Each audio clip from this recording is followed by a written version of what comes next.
All right, and as promised, this week we have a special guest, Dr. Tim Brown. This is going to be an awesome episode. If you are into sports or performance and or a chiropractor, this is an episode you're going to want to pay attention to. Thanks, Tim, for taking the time. Hey, it's super honored to be here. Thanks for the interest. You got it. So I read up on you a bit before this conversation, and it looks like you've really been, in my opinion, trailblazing in terms of sports performance for quite a while. And for any of the docs that aren't familiar, I was hoping you'd kind of break down your history. How'd you become involved in the World Surf League, Hurley, Red Bull, all these companies? Give us a little bit of context.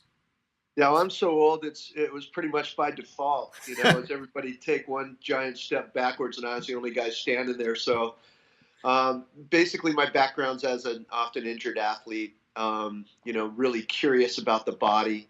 Never could find out enough from the guys that were taking care of me. Always thought that there was something more that I could do to help the body to help itself. Just innately had a very strong sense of that. Didn't have any experience with chiropractic.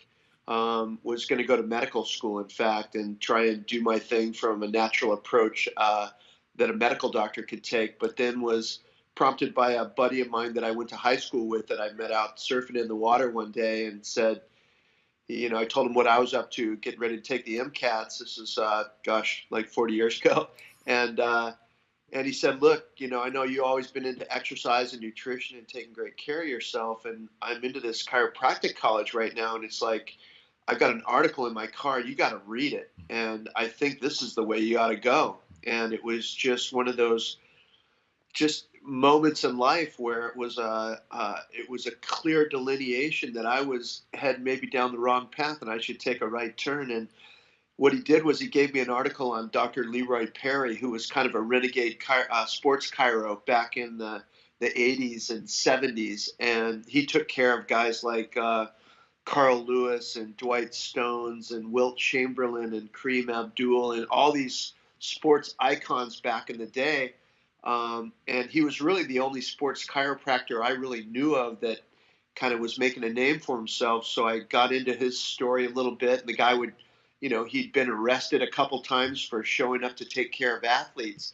The athletes wanted him there. The medical doctors didn't want him there.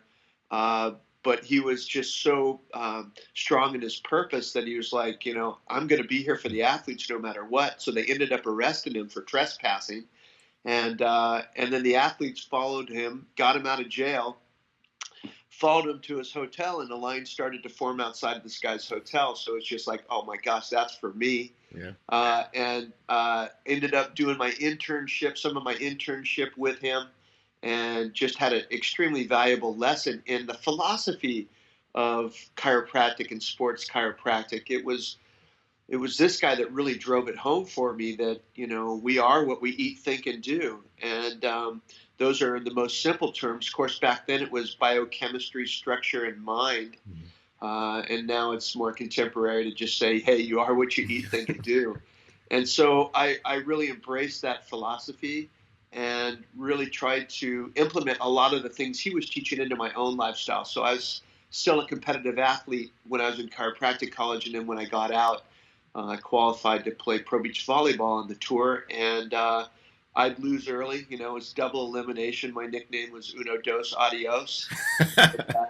And I'd break out my table, and fortunately, because I could speak the language, Jeff, I think that's what allowed me to get close enough to the athletes to say, hey, let's give this guy a shot, and indeed was able to do some things for the athletes that they had done before with the soft tissue work that I was learning. And, that was kind of the beginning of it. And so that's what started the trail. I love it. And throughout your journey, I imagine you've seen a lot of change, and I just would love to have your thoughts on how has chiropractic's position in the sports performance world evolved over the past decade or two? How have you seen that evolve as time has gone on? Yeah, it's gone from the pariah position to one that's there's a chiro just about on every staff now. And it was, of course, my dream to create an interdisciplinary staff no matter where I went, whether it was the surfing tour, the pro beach volleyball tour, or anywhere else.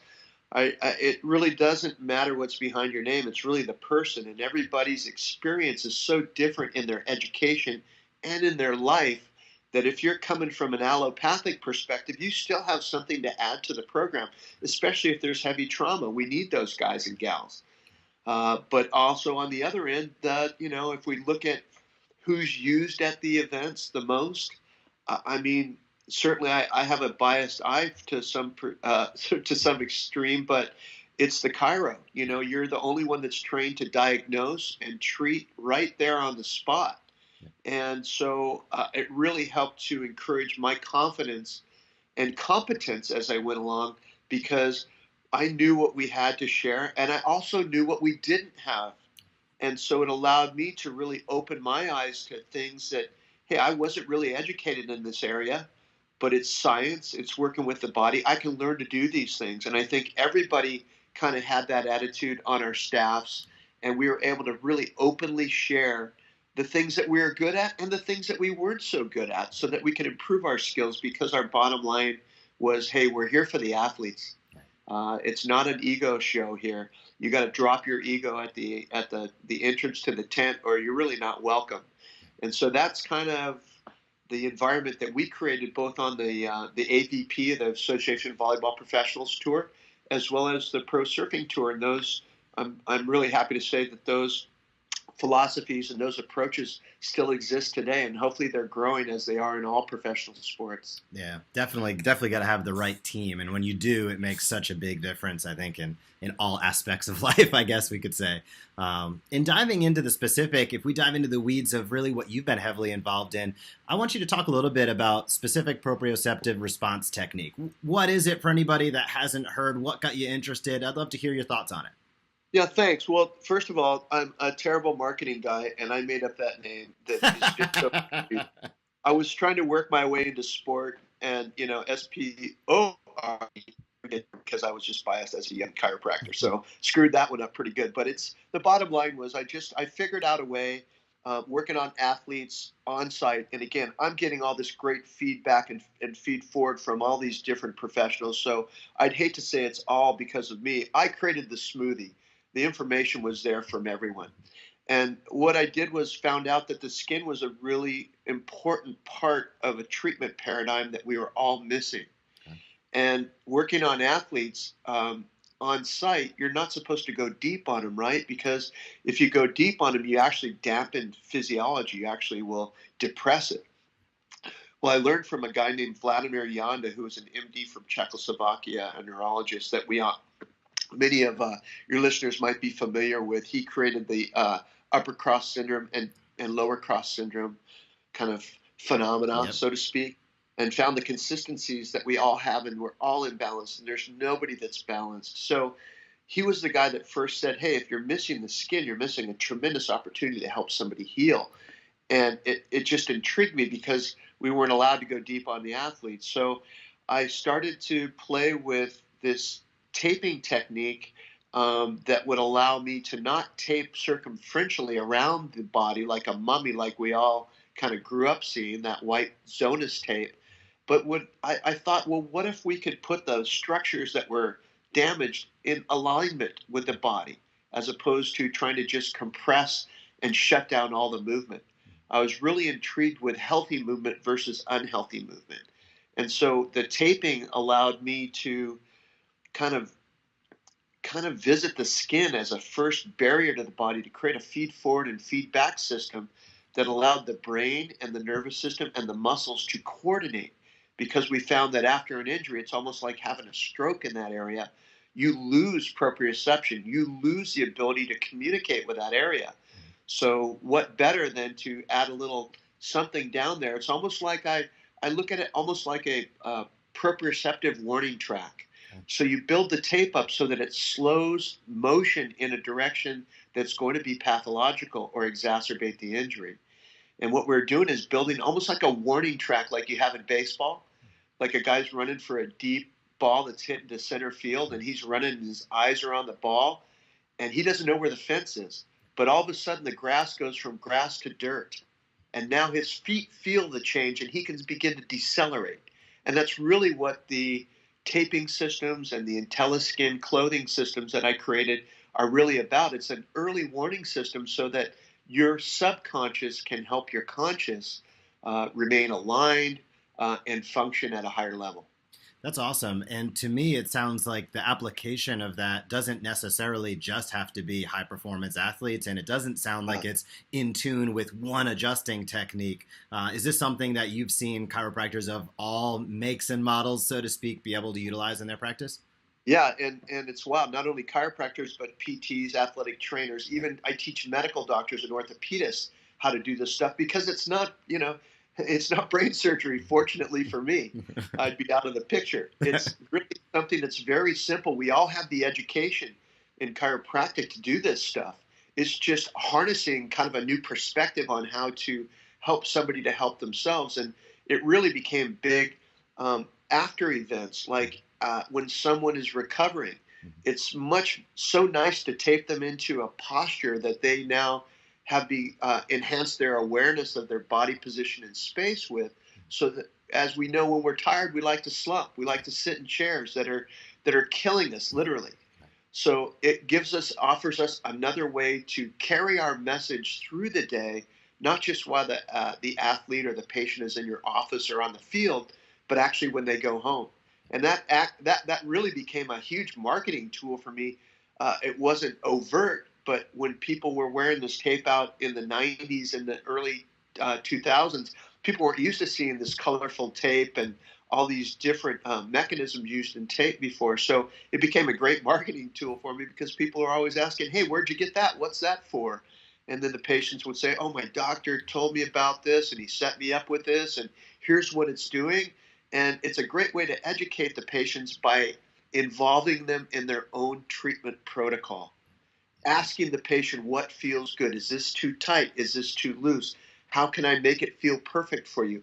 Involves them in their own care. And it really, from a psychological perspective, really helps our patients get on board and help to participate in their own care. Because we all know by now that, God bless a chiropractic adjustment, but unless they're cooperating with you, doing their exercises and paying attention to their ergonomics during the day, and obviously eating well and thinking the right things, unless they're doing that, you've really got an uphill battle.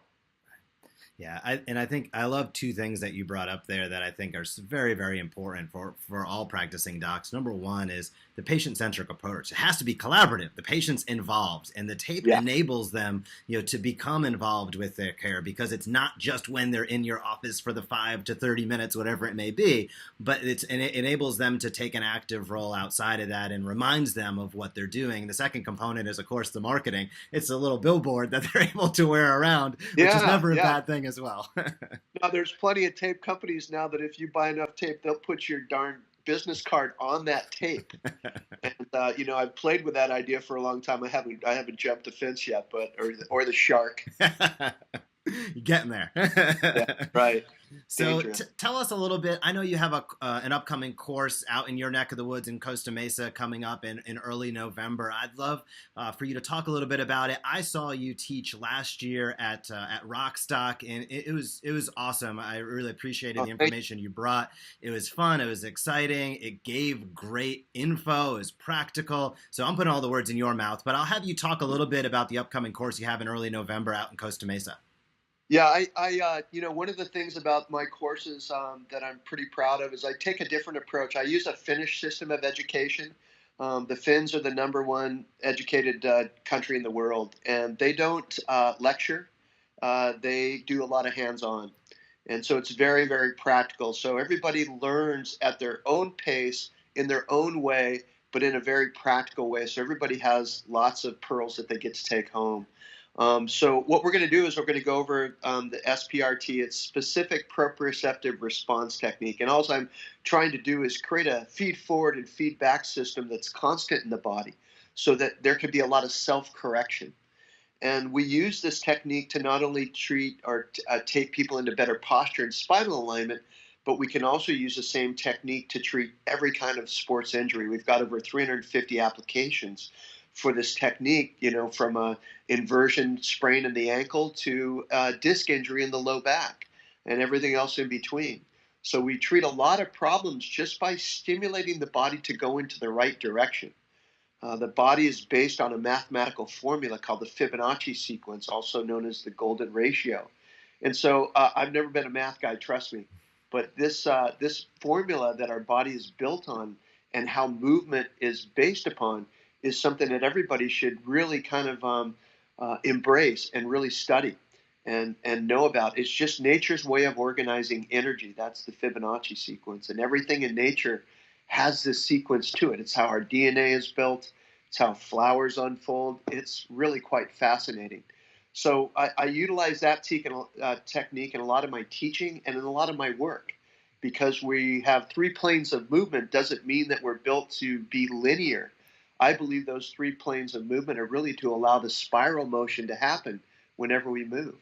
If we look at how the joints are designed, I mean, they look fairly linear with some of the muscles and the bones, the way they're lined up. But if you look at the construct of the fascia and the muscles around there, every joint is surrounded by spiral shaped structures. So that's how we move. And we've got to encourage that movement. And so those are some of the other things that we do is we teach quality of movement in these classes, better ways to examine through function.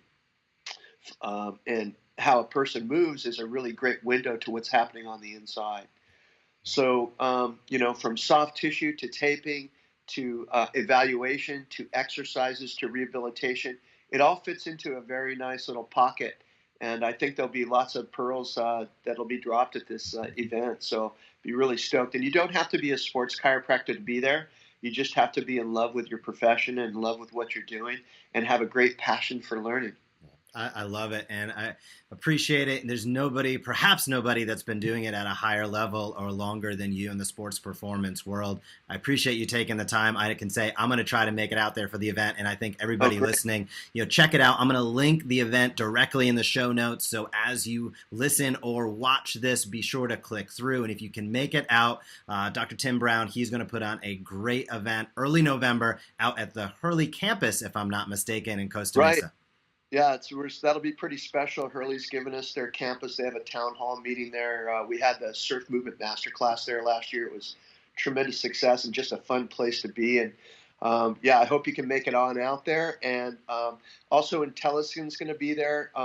And anybody that comes to the event will get a great deal on IntelliSkin posture wear. And also wanted to thank Web Exercises who are hosting the event as well and partnering with me on this. What a great website, a place everybody could go to get their all the exercises that they need so that, again, their patients can help participate in their own care. And we think that's just the only way success can happen. We don't operate on an island. This is a kind of a holistic thing. Even though we learn things in maybe a reductionist way, I think that this is a great way to pull all things together and start to connect these subsystems together and also make new friends. Well said. Thanks for taking the time, Tim. Appreciate it. Hey, all the best. Thank you so much. And congratulations on your success, too. Thank you.